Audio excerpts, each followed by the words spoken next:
আসসালামু আলাইকুম, cooking with ফেয়ারিজে আপনাদের সবার স্বাগত। আজ আমরা ফিরে এসেছি চিকেন পিৎজার রেসিপি নিয়ে। বিনা স্কিপ করে পুরো ভিডিওটা দেখবেন।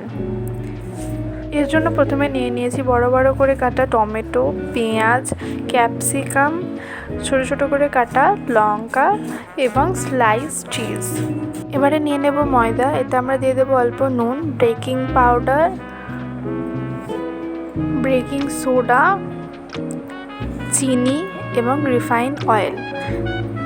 এটাকে আমরা ভালোভাবে মেখে নেব রিফাইন অয়েল দিয়ে। এরপর এতে আমরা দিয়ে দেব টক দই এবং এটাকে আমরা ভালোভাবে মেখে নেব। এতে আমরা দিয়ে দেব উষ্ণ গরম জল অল্প এবং এটাকে একইভাবে মাখতে থাকবো। আপনারা চাইলে অল্প তেল এতে অ্যাড করতে পারেন। এটা এরকম কিছুটা হয়ে যাবে। এটাকে আমরা আধ ঘন্টার জন্য চাপা দিয়ে রেখে দেব। এবারে আমরা একটা কড়াইয়ে তেল গরম করে নেব। এতে আমরা দিয়ে দেব পেঁয়াজ কুচি। এবারে পেঁয়াজ কুচিটাকে আমরা একটু ভালোভাবে নেড়ে নেব। অল্প ভাজা ভাজা হয়ে গেলে এতে আমরা দিয়ে দেব টমেটো কুচি। এটাকে আমরা ভালোভাবে নেড়ে নেব। অল্প ভাজা হয়ে গেলে এতে আমরা দিয়ে দেব চিকেনের টুকরোগুলো। এটাকে আমরা ভালোভাবে ভেজে নেব। এতে আমরা দিয়ে দেবো অল্প নুন, হলুদ গুঁড়ো, লঙ্কার গুঁড়ো, ধনে গুঁড়ো এবং এটাকে আবারও নেড়ে নেব।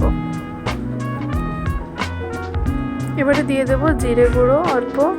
এটাকে আবারও আমরা নেড়ে নেব। এবারে এতে আমরা অল্প জল দিয়ে দেবো এটা বয়েল হওয়ার জন্য এবং এটাকে চাপা দিয়ে দেব। এবারে এতে আমরা অল্প আদা রসুন বাটা দিয়ে দেব এবং সোয়া সস এতে আমরা দিয়ে দেবো এবং কেচাপও দিয়ে দেব।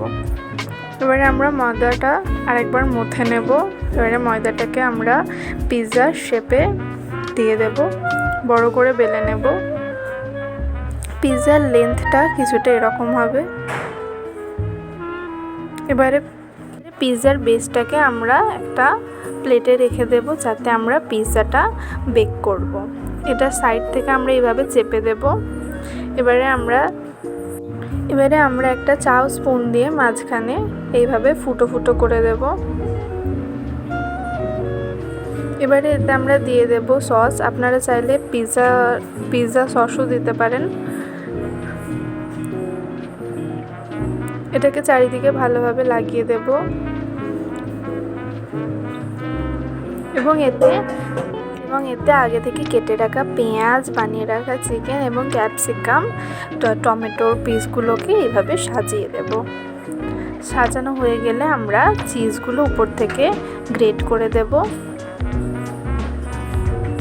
এবারে গ্যাসে একটা কড়াই দিয়ে তার উপর স্ট্যান্ড রেখে আমরা পিৎজাটা বেক হতে রেখে দেব 10 মিনিট গ্যাস জোরে দিয়ে। তারপর আমরা এটাকে স্লো মিডিয়াম করে দেব। দেওয়ার সময় যাতে ঘাম না পড়ে তার জন্য ঢাকনায় কাপড় লাগিয়ে দেব। 50 মিনিট পর আমাদের পিৎজাটা রেডি হয়ে গেছে। এই যে আমরা পিৎজাটা এবারে কেটে দেখিয়ে দেব কত সুন্দর পিৎজাটা আমাদের রেডি হয়েছে। আপনারা সবাই আমাদের প্রসেস নিশ্চয়ই ফলো করে একবার দেখবেন কত ভালো পিৎজা হবে। আমাদের পিৎজা রেডি হয়ে গেছে। আপনারা সবাই লাইক সাবস্ক্রাইব করে দেবেন। Thank you.